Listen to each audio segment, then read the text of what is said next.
Morning, everyone. I hope you are all keeping well, keeping safe, keeping well. Today's learning is dedicated on this frosty, cold winter's morning to Ami Bas Aryeh Shol ben Shlomo Paul Casimir, Yirmiyahu ben Moshe Eliezer, Shlomo Yechia ben Moshe Eliezer, ben Sil ben Yitzchak, Ari ben Shimon Leah bas Faiva, Abram Mordechai ben Moshe Katna, Menashe ben Tzvi Zalman, Ralia bas Avram Pinkus, as well as my wife's Zayda's Yortzeit of Osha Ansho Ben Ramosha, all the Neshamas at Heaven and Leah. We wish all the families, respective families, long life. Good morning to Peter. Sorry, the names are keep flicking. To Peter, to Eitan, who went to Spurs yesterday, to Clarice, to Richard, to David, to Caroline. Good morning, everyone. I hope you are keeping well. Lovely to see you. So I want to share a couple of thoughts. I want to backtrack a bit. Yesterday we spoke, I think, about the burning bush. Today I want to revisit that. But before that, I'd like to share with you a couple of observations about the beginning of the Parsha. You know, it's so replete. There's so many ideas. This is the beginning of book of Shemos, the book of the Exodus, and the real story of Jewish leadership and the formation and birth of the Jewish people. So we could speak from here to the cows come home and we won't even have scratched the surface. So let's see what we can get through. So we start off with a description of Moshe's early years, and it's telling, isn't it? It was in those days Vayigdal Moshe that Moshe grew up, right? What is the definition, David, of growing up? What's the definition of growing up? Right? Is it just that you get taller, you get broader, you add a few digits to your age? Is that what growing up is all about? Not according to the Torah. According to Judaism, being Jewish, so growing up means that we grow in terms of our perspective, our concern for one another. That's what the Pasuk says, that Moshe grew up. How do we know that? That he left the comfort zone, he left the confines of the palace of Pharaoh, where he'd been brought up with a silver spoon and a gold goblet, and he went out and he noticed and saw the pain. He saw the servitude, the burdens, the backbreaking work. And what did he see next? He sees an Egyptian that is smiting a Jew.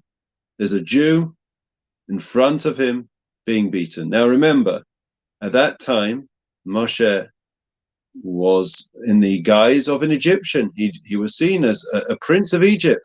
So therefore, right, it would be exceptionally uncharacteristic, unprecedented for him, A, to get involved, and B, to certainly side with the Jew. What did he do? He looked this way and that way. He saw that no one was around, apparently, and he smote the Egyptian, saving the life of the Jew. That's how we see Vayigdal Moshe, and Moshe's grown up, he's matured. Sometimes I see people, they're in the 50s and 60s, and everyone says about them they haven't changed. And sadly, regrettably, that's the case. They've got the same immaturity, the same narcissism, the same egocentrism as they had when they were a child. Whereas other people, they may not have fame and fortune, but they are truly mature. They're worried about people. They're not blinkered, they're not worried just about themselves.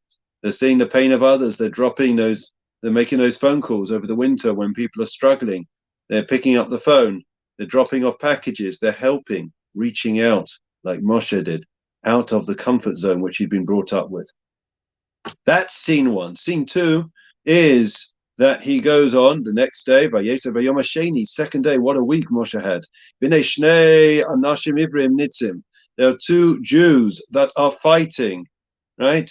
What a terrible thing. Two Jews were fighting, right? What do you think they were fighting about, right? Was it about the JC, Hamodia? Was it about, I don't know, politics? Who knows? What happened next? He says to the wicked one, apparently there was one that was clearly wicked. What made him wicked? That he was beating to a pulp his Jewish brother. Right? Why are you smiting your brother? Your brother. Right? What's the response? somebody comes, always say, when the person comes to get involved, right, at the end of it, right, it's not the two opponents that come out hurt. It's the one that comes in between. It's the rabbi, the intermediary, the mediator, right? They're the person. And that's exactly what happens. So they turn to Moshe and they say, "And who made you judge and jury? Who said that you should? Are you going to kill? Are you going to kill me?" Says the one of the opponents who was hitting the other Jew. He says, "You're going to hit me the same way that you hit and killed the Egyptian yesterday."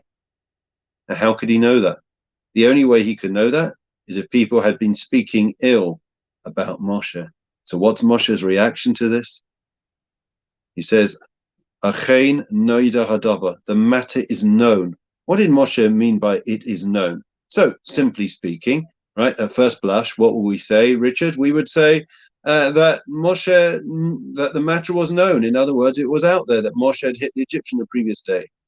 But on a deeper level, friends, and we're always trying to look at things in a more sophisticated light, Rashi points out, Achein noida hadava, the matter was known. In other words, Moshe realized now, he was able to detect the exact reason why we were in exile. What was the cause, the underlying cause of the Jewish people still being in exile, still being in servitude? Why was God still allowing this? And the answer is because of the way people behaved one to another, because they spoke badly about one another. And if you don't speak well about another person, then that means that speech, one of the greatest gifts that we have, communication, goes into exile. It's been misused, abused, and we're suffering the consequences. I think that this is so telling that Moshe realized when they were speaking badly, that's the cause of exile. And many of our sages have pointed out the reason why we're still in exile is because we're still suffering from the same malady, right? We as a nation, right, haven't learned the lessons of our history, the lessons of our past. We have to learn the way to be careful about the way we speak to one another. Perhaps, humbly, one could suggest, maybe that's why we're forced to wear masks. Because our mouths are being covered up, friends, because for far too long, we have not been careful enough about the way we communicate, the way we speak. Everything and anything, we have to put it out there to win more views, to win more clicks on the social media side of things. We want to get a laugh at somebody else's expense. There's no such thing as a private conversation. There's no such thing as something remaining confidential. Have you ever said something with knowing for sure that nobody's going to repeat it? Does that exist anymore? The idea of a secret, the idea of trust, and it comes from this. It comes from speech. And if we don't speak nicely and we don't speak well of one another, then we're going to continue to be forced to cover up our mouths, the place of speech. That's idea and thought number one. Controversial, no doubt. I'm sure I'll be getting some feedback. Anyways, let's move on. We mentioned yesterday that Moshe first encounter, remember at the moment, he's a simple, not a simple, but he was the prince of Egypt. And after this incident of hitting the Egyptian, he's forced to, and hearing about that the matter was known, therefore he flees to Midian. And in the wilderness of Midian, God comes to him, as we said yesterday, in a vision of a burning bush in front of his eyes. And God says to Moshe, I mean, you couldn't ask for a clearer sign, right? A bush, the bush was not being burned. The bush was not being consumed. It was a clear miracle, a clear manifestation of God's hand. And God says, I want you to be the leader, to take the Jewish people out of their servitude, right? Moshe knew he was Jewish. He knew from the mother, his mother had brought him up in the palace under the watch of Pharaoh's daughter. Anyways, what's Moshe's response? He says, no, it's okay. I appreciate the offer, right? And this is what I get all the time when I ask people to do things in community. I appreciate the offer, but you need to go to someone else. You need to go to Aaron. Aaron's older than me, says Moshe. He'll be a great leader. I've got a brother, got a sister. They're already prophets. They're already great people. Go to them, right? Then God says, no, honestly, Moshe, if I'm coming to you, I want you. I'm paraphrasing. And what's Moshe's next excuse? Or else Vasayim, I can't speak. You need a great orator. I'm not a great orator, right? I'm not Winston Churchill. I'm not going to be able to be a great demagogue. I can't do it. Every excuse in the book Moshe throws at God in order to deflect from the opportunity of being leader. I ask you an obvious question. Explain to me, teach me, please, Estelle, help me out here. God comes to Moshe. God comes to him, not in a dream. This is real life whilst he's awake, standing in front of a burning bush. He speaks through the bush. The Shekhinah, the divine presence is there. It says to him, you're the man for the job. You're the man for the job. I mean, what clearer sign do you want, Moshe? I'm coming to you. I'm begging you. Just take it. I want you to take the Jewish people out. And Moshe each time refuses. He's the most modest of people. And all of a sudden, God says one thing, and it completely transforms Moshe's mindset. And instantly he says, you know what? I'll do it. And you know what? What is it that God says? God says, Ki anochi eyeh imach. I will be with you.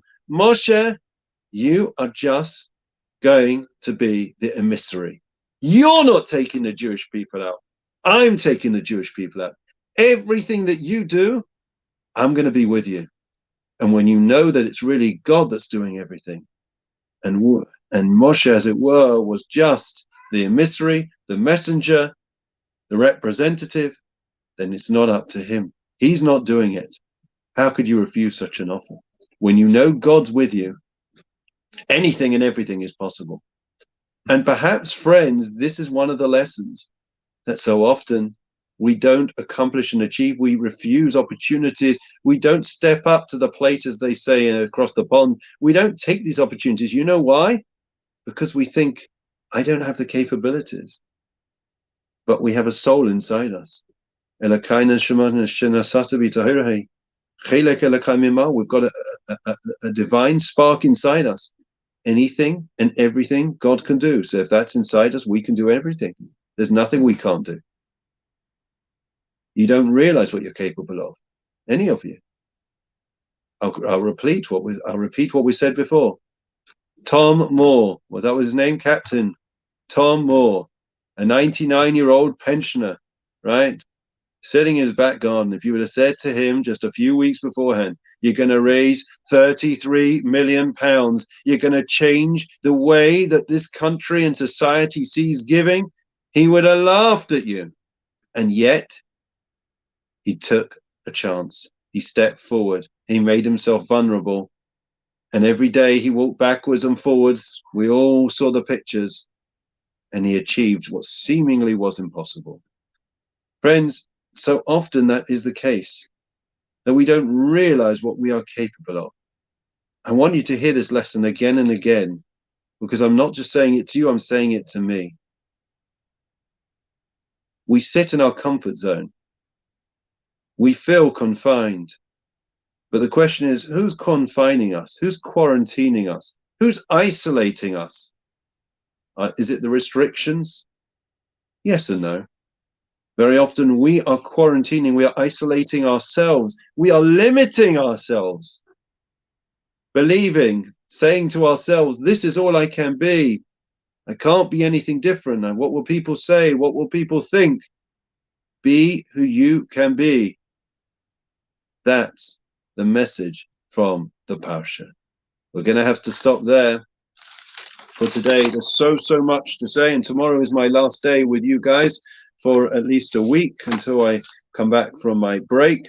But I'm sure that we'll be able to reunite next Friday. So tomorrow we have regular time at 9 o'clock. Tomorrow morning we'll have at 9, and then you'll have a lovely holiday whilst I'm away. And Friday a week I'll be back. Okay. Let's first do Psalm 23. The Lord is my shepherd, I shall not want. And many people are unwell, so not necessarily with COVID, but with other things. And therefore, we want to wish everyone well and pray for their well-being, those that have COVID, those that don't have COVID.